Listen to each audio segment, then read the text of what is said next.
김경래의 최강시사는 여러분의 참여를 기다립니다. 샵 9730으로 문자메시지를 보내주세요. 짧은 문자 50원, 긴 문자 100원. 콩으로는 무료로 참여하실 수 있습니다. 네, 앞서 말씀드렸듯이 밤 사이에 잠 못 이루신 분들 그리고 일어나서 깜짝 놀라신 분들을 위해서 저희들이 축구 얘기를 좀 자세히 좀 해보겠습니다. 밤에 A매치가 있었는데 이란과는 비겼고요. 그리고 U20 그러니까 언더 20세 이하 월드컵에서는 우리가 무려 결승전에 사상 최초로 진출을 했습니다. 경기 내용도 굉장히 재밌었고요. 여러 가지로 제가 얘기하는 것보다 전문가 두 분하고 빨리 얘기를 시작하도록 하겠습니다. 두 분 모셨습니다. 먼저 박찬하 KBSN 축구 해설위원 나와 계십니다. 안녕하세요. 네, 안녕하세요. 그리고 항상 우리 이 자리를 지켜주시는 KBS 스포츠팀의 김기범 기자 나와 있습니다. 안녕하세요. 네, 안녕하십니까. 자, 경기가 두 개라서 저는 머릿속에서 굉장히 헷갈리거든요. 이 경기가 저 경기 같고 두 개를 한꺼번에 보니까 먼저 당연히 결승 진출한 20세 이하 월드컵부터 시작을 해야 될 것 같습니다. 자, 김기범 기자가 네. 그 경기부터 간단하게 많이 보셨을 텐데요. 예. 전반 39분에 우리가 결승골 터뜨렸죠. 네. 그 최준 선수가 기습적인 골 터뜨렸는데 이 골 장면도 예술이었습니다. 이강인 선수가 프리킥 상황에서 아주 그 패스 페이크, 상대를 속이는 기습적인 패스를 놨고 최준 선수가 쇄도하면서 골을 넣었는데요. 네. 1대0으로 이 한 골을 잘 지켜가지고 우리나라가 드디어 역사적으로 피파 주간대회, 남자 피파 주간대회 사상 첫 결승 진출이라는 역사를 만들어냈습니다. 이게 그때 이제 그 붉은 악마 얘기가 시작됐던 게 1983년. 네. 83년이죠. 그때는 4강까지 간 거였죠? 그때는 4강 그렇죠. 우리가 4강에서 브라질한테 졌죠. 아, 그랬나요? 그래서 우리가 아쉽게 결승을 못 갔었고 네. 3, 4위전에서는 또 폴란드한테 졌어요. 아하. 그래가지고 우리가 4위로 아쉽게 대회를 마감했는데 네. 이번 대회는 그걸 넘어선 거죠. 그때도 이제 그때랑 지금이랑 비교해서 평행 이론이라는 얘기가 나왔었거든요. 그래요? 어떤 의미죠? 그 어떤 조별리그 첫 경기에서 패하고 16강, 8강 올라가서 4강에서 남미 팀을 만났다. 아하. 그래서 에콰도르도 남미 아닙니까? 예. 그래서 이런 평행 이론에 입각했을 때는 우리가 4강까지만 가는 거였는데 이번엔 그 평행 이론까지 깨버리는 네. 우리 태극 전사들이었습니다. 평행 이론이 말이 안 된다는 걸 증명했군요. 네. 그나저나 이 박찬하 위원께서는 지금 잠을 안 주무신 지가 몇 시간 됐습니까? 지금 한 30시간 정도 돼가는데요. 정신은 멀쩡하십니까? 정신 멀쩡하지 않고 제가 최근에 네. 뭐 이틀에 한 번 꼴로 이렇게 가고 있어요. 이 중계요? 예. 20세 이하 월드컵에서 계속 선전을 또 하고 있고 네. 또 지금 대회가 사실 하나 더 있거든요. 여자 월드컵을 아하. 프랑스에서 또 우리 여자 선수들이 가서 대회를 하고 있고 오늘 저녁 10시에 조별리그 2차전을 나이지리아와 하게 되어 있거든요. 그래요. 그래서 대회가 뭐 한 3, 4개 겹치고 예. 뭐 이래서 지금 사는 게 아닙니다. 지금. 예. 물 들어올 때 놓쳐야죠. 그냥 다른 팬들이나 기자들은 우리나라 경기만 보면 되는데 예. 박찬하 해설위원은 그 이탈리아 우크라이나 경기까지 다 보고 오시는. 알겠습니다. 경기 얘기 좀 이어가면요. 저도 이제 마지막에 출근해가지고 출근 좀 새벽에 하니까 마지막 부분을 봤어요. 후반전 한 반 정도를 봤는데 못 보겠더라고요. 너무 뭐랄까요. 가슴이 졸린다고 할까요? 마지막에 왜 이렇게 힘들었습니까, 우리? 마지막에는 아무래도 우리 선수들이 체력적으로 많이 부담스러웠던 시점이고요. 네. 그리고 계속해서 에콰도르 선수들이 강하게 오고 힘과 높이로 밀어 제치니까 우리 선수들이 당해내기가 좀 쉽지 않았던 것 같은데 저도 비슷한 마음이었어요. 네. 사실 저는 정말 16강부터 8강까지는 도저히 떨리고 긴장이 돼서 경기를 못 보고 특히 페널티킥 상황이라든가 이럴 때는 눈 감고 있었던 적도 있었거든요. 아니, 해설위원께서 무슨 그런 말씀을. 저는 제가 이 업을 삼기 이전에 네. 축구 팬으로 시작을 예. 했기 때문에 그리고 16강 같은 경우는 우리가 일본이랑 경기를 했으니까 정말 져서는 안 되는 다른 경기는 지더라도 이 경기는 지면 안 된다는 생각을 가졌었고 네. 세네갈과의 경기는 이것만 이기면 결승을 갈 것 같은데 세네갈이 너무 강한 상대라서 긴장을 했다면 예. 에콰도르와의 경기는 물론 에콰도르도 강팀이에요. 좋은 팀인데 마치 스포일러 당한 영화를 보는 것 같은 어허. 그런 기분으로 사실 경기를 지켜보고 있었어요. 그 무슨 뜻이에요? 그 결과를 알고 있는 아. 범인을 알고 있는 추리 소설을 예, 읽는 이길 것 것처럼 같았다. 예. 이길 것 같았고 그리고 계속 제가 김기원 기자랑도 다른 방송을 했었는데 무조건 결승은 간다고 했거든요. 그래서 저는 편안하게 계속 경기를 보고 있었는데 예. 후반 추가 시간 전까지는 편했어요. 이게 그 경기를 막판으로 갈수록 뭐 옵사이드에 네. 뭐 비디오 판독에 그리고 뭐 각종 뭐 골대 맞는 것도 막 이게 연출이 되고요. 이게 가장 뭐랄까요 그 긴장되는 순간이 어디였습니까? 극적인 김기현 기자는? 요소들이 많이 있었잖아요. 네. 이제 어느 한 군데를 꼬집어서 말할 수는 없을 것 같고 저 네. 후반 막판은 정말 그 끝나기 전까지 계속되는 긴장 상황. 네. 저는 그렇게 좀 봤어요. 박찬환 의원 어떻게 보셨어요? 저는 이 경기에 최고 긴장되는 순간은 네. 마지막에 깜빠냐 선수가 헤딩했는데 이광현 선수가 막았을 때 아. 그거는 정말 이거는 먹혔다. 중계하시는 분도 이거는 뭐 월드컵에서도 보기 힘든 뭐 그렇죠. 슈퍼 세이브였다. 한준희 해설위원이 네. 이렇게 얘기를 했죠. 네. 펠레의 헤딩 슛을 박은 고든 뱅크스 이런 표현을 했죠. 너무 옛날로 고든 가셨어요. 뱅크스가 누군지 모르니까 이게 가슴에 와닿지 않다고요. 잉글랜드의 명 골키퍼 예. 고든 뱅크스. 그러니까 그 정도로 그때 이제 선방을 했던 역사적인 것이 순간이었다는 걸 이제 비유를 했던 거죠. 네, 그 순간이 가장 뭐랄까요 극적인 순간이었다. 극적이었고 하나 더 있는데 VAR에서 그 에콰도르가 골을 넣었던 상황인데 취소가 됐었잖아요. 네. VAR을 옵사이드. 해가지고. 예. 근데 저는 그 VAR을 하는데 계속 현지 중계진이 그 이전 상황을 보여줘야 되는데 그 다음 상황을 보여주는 거예요. 예. 그 다음 상황은 옵사이드가 아니거든요. 그래서 이게 설마 기술은 실수가 없을 수가 있는데 네. 기술을 운용하는 사람은 실수가 있을 수가 있잖아요. 예. 그래서 이게 말도 안 되게 득점으로 인정이 되면 어떡하나 그래서 걱정을 했었죠. 자, 얘기를 하다 보니까 이 끝이 없을 것 같아갖고 빨리빨리 진도를 빼야 될 것 같습니다. 자, 골을 넣은 그 최준 선수는 네. 좀 낯설기도 할 거예요. 그 청취자분들 좀 설명 좀 해주세요. 어떤 대학생이잖아요. 대학생 선수인데 아하, 대학생. 저희도 사실은 뭐 축구 기자들도 그렇게 자세히 하는 선수는 아닙니다. 그래요? 네, 그 이번 대회를 통해서 그 이강인 선수나 몇몇 선수들 외에는 그렇게 크게 알려진 선수가 아니거든요. 그렇군요. 그 선수들의 어떤 커리어의 어떤 유명세를 타는 시작점이 바로 이 대회이기 때문에 최준 선수 근데 측면 돌파 상당히 좋더라고요. 예. 네. 최준 어떻게, 선수를 간단히 설명을 드리면 이 선수는 원래 측면 미드필더예요. 네. 그래서 지금 팀에서는 윙백 겸 풀백으로 뛰고 있는데 반대발 풀백, 윙백이라고 보시면 돼요. 왼쪽에 주로 나오는데 오른발을 많이 쓰는 선수거든요. 네. 그래서 공격적으로 활용이 될 때 일반적으로 측면에 있는 선수가 뭐 오버래핑 나간다고 얘기를 하잖아요. 뒤로 네. 돌아가는 걸 이제 오버래핑이라고 하는데 최준 선수는 반대발을 쓰는 왼쪽 선수라서 오른발을 쓰는 이제 왼쪽 윙백이라서 언더랩 안으로 돌아가는 게 되는 거죠. 저는 이영표 선수 떠올랐습니다.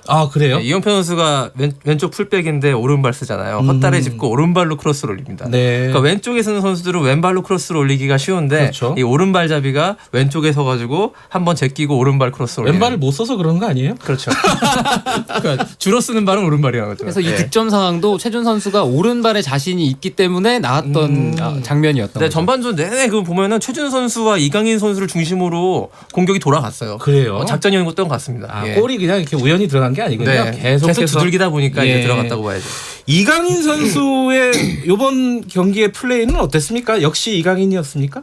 역시 이강인이었고 예. 오늘 경기에서도 여러 가지 이강인 스페셜 몇 장면 만들어냈죠. 아하. 에콰도르 선수들 앞에서도 주눅 들지 않고 내가 남미 선수보다 개인기 더 잘 부릴 수 있어 이런 장면들 많이 보여요. 네. 그래요? 근데 이강인 선수의 볼 간수 능력과 패싱, 킥 이거는 정말 굉장한 것 같고 이번 대회에 한 골 넣었고요. 페널티킥이긴 하지만 그다음에 도움이 오늘 또 기록해가지고 도움이 꼭 4개거든요. 예. 한 골 4도움인데 이렇게 되면은 결승까지 갔기 때문에 이번 대회 MVP 골든볼 후보입니다. 아하. 이강인 선수가. 예. 유력한 후보가 됐군요, 이제. 네.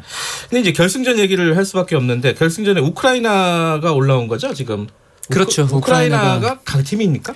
우크라이나가 이번 대회에 임하는 우크라이나는 강팀이에요. 쉽게 지지 않는 팀이고 이 팀이 그래요? 6경기 하면서 5승을 했는데 5승 가운데 1대0 승리가 굉장히 많아요. 어허. 공격적으로 아주 강한 팀은 아닌데 적절한 전방 압박 그리고 전방 압박하는 사이에 나머지 선수는 뒤쪽으로 내려와서 수비 위치 잡고 또 이 팀이 셋 플레이가 아주 강한 팀이에요. 수비수가 3골을 셋 플레이로만 기록을 했을 정도로 한 네. 수비수가 그런데 그 포퍼프라는 선수가 퇴장당해서 결승전에 못 나옵니다. 네. 우리로서는 호재죠. 그렇죠. 저 우크라이나 하면은 저 또 아재잖아요. 네. 옛날에 셰브첸코 지금 우크라이나 대표팀 너무 옛날 감독이에요. 얘기 아니에요? 그렇잖아요.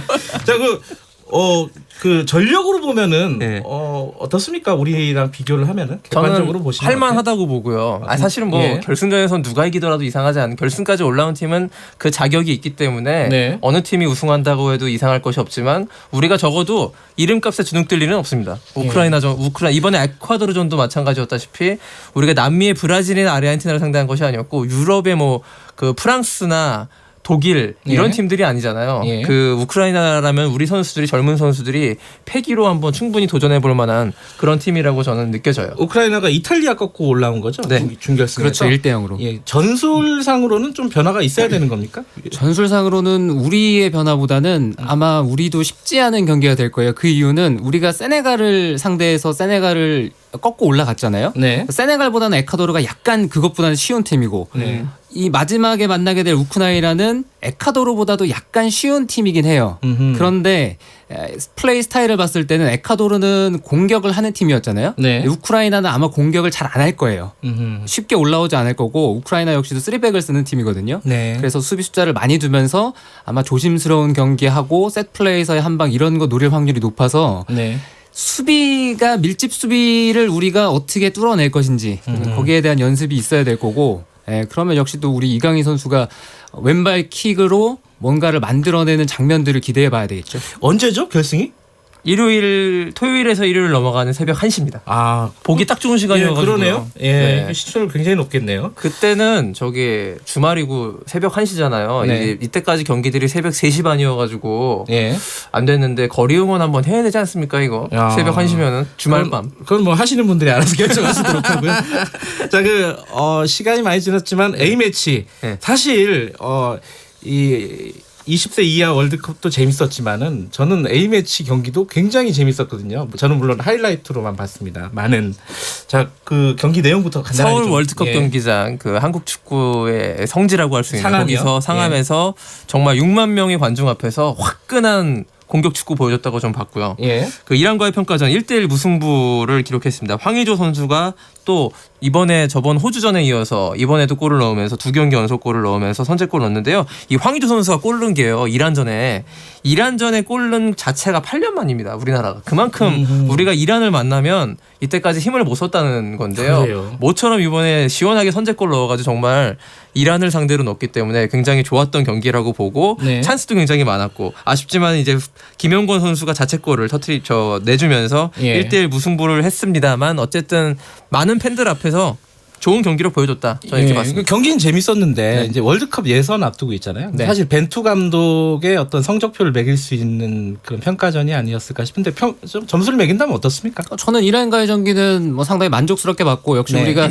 4-4-2 포메이션을 사용을 했는데 미드필더를 이제 다이아몬드 형태로 쓰는 깊숙이 들어가면 4-1-3-2 이 정도의 포메이션이라고 보는데 여기에 대한 이해도는 확실히 선수들이 많이 올라와 있어요. 아하. 이 포메이션을 꺼내든 것도 지난 3월 A매치 때부터 본격적으로 가동이 된 포메이션이거든요. 네. 여기에 대한 이해도가 있고 또 벤투 감독이 가고자 하는 방향이라든가 또 지난 호주와의 평가전에서 우리가 3백을 썼고 이번에는 또 익숙한 4백으로 돌아왔는데 역시 두 가지가 의미하는 바가 있고 2차 예선 또 2차 예선 넘어서 3차 예선 가게 되면은 벤투 감독이 어떤 식으로 경기를 진행을 할 것인지 팀을 만들 것인지 어느 정도 청사진은 제시가 됐다고 보고 일각에서 제기되는 비판적인 시각들 이런 네. 것들도 시간이 지나면 자연스럽게 해결이 될 거다라는 좀 긍정의 신호들이 많이 나왔던 것 같습니다. 그래요. 벤투 감독 초창기엔 욕 많이 먹었잖아요. 축구 팬들한테. 아무래도 아시안컵에서 예. 만족스러운 성과가 나오지 않았던 게 컸던 것 같죠. 근데 그런 것들을 좀 불식시키는 어떤 과정으로 보인다. 네. 그런 말씀이시네요.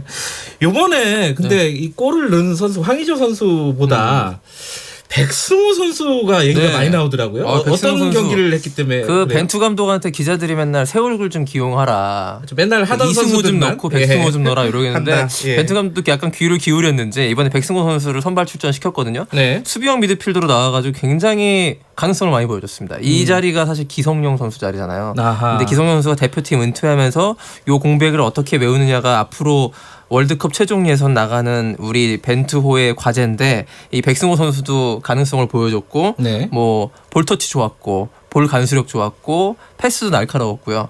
이 정도면 합격점을 좀 받지 않았나. 요 포지션의 경합이 좀 있을 것 같습니다. 경기 중에 백승호 선수가 이렇게 여러 명의 수비수를 제치는 모습을 한번 보여줬잖아요. 네. 페어링 부근에서 그랬죠. 예, 한 3명 4명 제쳤죠. 가능성이 굉장히 높은 선수다. 뭐 이렇게 기사들은 이렇게 나오는데 위원님이 보시기는 어떻습니까? 백승호 선수가 이란전에서 선발 출전이 될 것이다라는 것은 소집 이틀째 벤투 감독이 직접 얘기를 했다고 하더라고요. 그래요? 준비하고 있어라. 아하. 그러니까 호주전 끝나고 나서 나왔던 그런 안 좋은 시각들이 네. 벤투 감독에게는 이미 머릿속에 구상이 되어 있었던 거죠. 새로운 얼굴을 기용하려는 네. 계획도 이미 가지고 있어서 다 시간이 해결해 줄 문제였다는 생각이고요. 예. 백승호 선수가 점점 어떻게 보면 어렸을 때는 공격수로 시작을 하고 성인이 되면서 점점 이렇게 뒤쪽으로 포지션이 오고 있거든요. 본인이 확실한 각오가 있어요. 그 자리에서 자기가 더 열심히 하고 노력해서 기성용 형만큼 할 수 있도록 하겠다. 아하. 이렇게 얘기를 했으니까 이제 지금부터는 본인이 어떤 노력을 하느냐에 달렸겠죠. 전체적으로 보면은 네. 백승호도 그렇고 이강인도 그렇고 저 이승우 선수도 그렇고 좀 어린 정말 새 선수들? 얼굴들이 계속해서 나오고 있고 이 선수들이 대표팀의 중축으로 자리를 잡아가는 그런 과정이라고 봐야 되거든요. 이 세대 교체의 어떤 뭐 청신호라고 해야 될까요? 한국 네. 축구 미래가 밝다는 생각이 들어요. 지금 20세 이하 월드컵도 그렇고. 근데 뭐 사람들이 많이 관심이 가는 부분은 또 손흥민 선수 아니겠습니까? 보니까 굉장히 아까운 골이 하나 있더라고요. 골키퍼한테 막힌. 뭐 근데 손흥민 선수 경기 내용은 어땠어요? 저는 좋았다고 봤습니다. 그 네. 손흥민 선수가 2경기 연속으로 이렇게 선발 출전해가지고 네. 굉장히 잘 뛰었고 챔피언스리그에서 좀 아쉽게 유럽 챔피언스리그에서 준우승을 차지한 어떤 아쉬움을 준우승이 달래는 아쉽습니까? 그 우승 늘었다고 해요. 그 아쉬움을 털고 예. 2경기 정말 열심히 잘 뛰었거든요. 네. 손흥민 선수가 역시 대한민국 축구의 대들보, 뭐 압도적인 캡틴, 뭐 이렇게 봐야겠습니다. 예. 손흥민 선수는 어떻게 보셨어요, 위원님은? 뭐 저는 우리 대표팀은 토트넘과는 다르게 해리케인도 없고 델리알리, 크리스티안 에릭센 이런 선수들이 다 없거든요. 그래서 네. 손흥민 선수에게 직접적인 득점의 기회는 분명히 줄어들 거예요. 그래서 아하. 손흥민 선수로 하여금 다른 선수들에게 얼마나 좋은 공격 기회를 많이 또 제공할 수 있는 그런 미끼 역할을 할 수 있느냐 이것도 중요하다고 보는데 그런 네. 면에서는 역시 손흥민 선수에게 상대 수비가 많이 집중이 됐고 네. 그걸 끌고 다니는 역할을 좀 잘해줬다는 생각입니다. 그 외국 얘기 잠깐 하면요. 이강인 선수가 이제 돌아가면은 어떻게 기용이 되느냐 이것도 관심이 네. 되게 많더라고요. 발렌시아잖아요. 네. 발렌시아에서 사실 1군에서 제대로 못 뛰었는데 이 정도 그 20세 이하 월드컵에서 예를 들어서 골든볼을 차지한 이강인 선수라면 네. 발렌시아 구단 팀 다시 보지 않을까 싶은 있습니다. 그런 네. 분위기가 좀 있을 수도 있겠네요. 예, 저는 있을 수 있다고 봐요, 충분히. 손흥민 선수는 뭐 다른 데서 뭐 레알 마드리드 이런 데서 영입 뭐 할 가능성도 있다 이런 얘기도 있던데 이게 맞나요? 그런데 이런 게 있어요. 해외 이적 시장도 네. 시즌이 끝나고 나서 지금은 대부분 이제 A매치가 있고 이제부터는 선수들이 휴식이잖아요. 네. 요럴 때 나오는 이적에 대한 뉴스 이런 것들은 약간 가짜일 확률이 높아요. 아 그래요? 시기적으로 아 본격적으로 에이전트들이 일을 하거나 이런 시간들이 아니거든요. 네, 물론 진짜 협상이 뭐 오고 가고 이럴 가능성도 있지만 예. 그렇지 않은 경우들이 조금 더 많다는 이게 거를 좀 말씀드리고 스포츠계도 싶습니다. 이게 가짜 뉴스들이 있군요. 그럼요. 특히 그 이적과 관련해서는 예. 그 가짜 뉴스가 난무하는데요. 어쨌든 근데 팀을 아예 옮길 가능성이 없느냐? 저는 또 그것도 아니라고 보거든요. 예. 주목은 해봐야 되고 예전에 박지성 선수가 맨체스터 유나이티드 갈 때 사람들이 설마 했는데 정말 갔어요. 그러니까 이 손흥민 선수 주가가 치솟았기 때문에 어떻게 될지는 지켜봐야겠습니다. 저는 밤사이에 잠 못 자신 분들 있겠지만은 아 이게 재밌는 거는 즐거운 거는 스포츠밖에 없구나 이런 생각도 좀 들었어요. 네. 자, 두 분 잠도 많이 못 주무셨는데 나와주셔서 감사합니다. 고맙습니다. 감사합니다. 자, KBS 스포츠 취재팀 김기범 기자와 박찬아 KBS N 해설위원이었습니다. 김경래 최강시사 1부는 여기까지 하겠습니다. 잠시 후 뉴스 듣고 8시 5분에 2부로 돌아오겠습니다.